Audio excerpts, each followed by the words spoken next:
And now that I believe the New Testament's reliable, how could it possibly say this? So the way I defended that was by saying, well, Jesus isn't saying he's God here. This is John, the author. I want to see Jesus say he's God.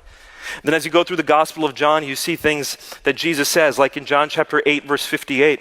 Some Jews ask him, they say, you're not even 50 years old, yet you claim to have seen Abraham. And Jesus' response is, Amen, Amen. Before Abraham was born, I am. Now, when you're Muslim, you haven't heard the term I am before. You don't know what that means. But when someone points you to Exodus chapter 3, verse 14, where God tells Moses that his name is Anohu, I am, that now it begins to make sense what Jesus is saying. Someone asks him, you're not even 50 years old. Jesus' response is, I am. I eternally exist even before Abraham was born. Yes, because he's taking the name of the God of Moses. It's pretty clear. And by the way, if there are any Muslims listening and thinking that's not convincing enough, go to John 20:28, where someone calls Jesus God, and Jesus' response is basically, finally, took you long enough.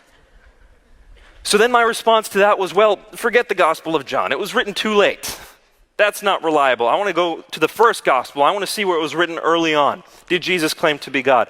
Fortunately, I don't have all the time to go into the details here, but I will tell you this. The culmination of Mark's gospel, the very first gospel ever written, is Mark 14:62. And in this one verse, Jesus makes 2, if not 3 references to the Old Testament, saying, I am the God of Moses, I am the God of Daniel, I am the God of David. And he does it so clearly that the high priests immediately tear their robes and say, you have heard the blasphemy, what shall we do?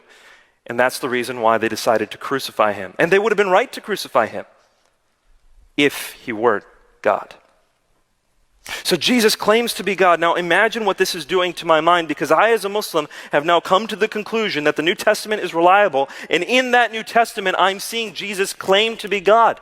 This makes everything I've ever been taught about Islam false, because we're supposed to revere Jesus. But here's evidence he claimed to be God. How can I do that? And this cognitive dissonance began to drive me nuts. Up until this point, I was just arguing with my friend David. But now I come to the realization that this investigation may very well determine the course of my life.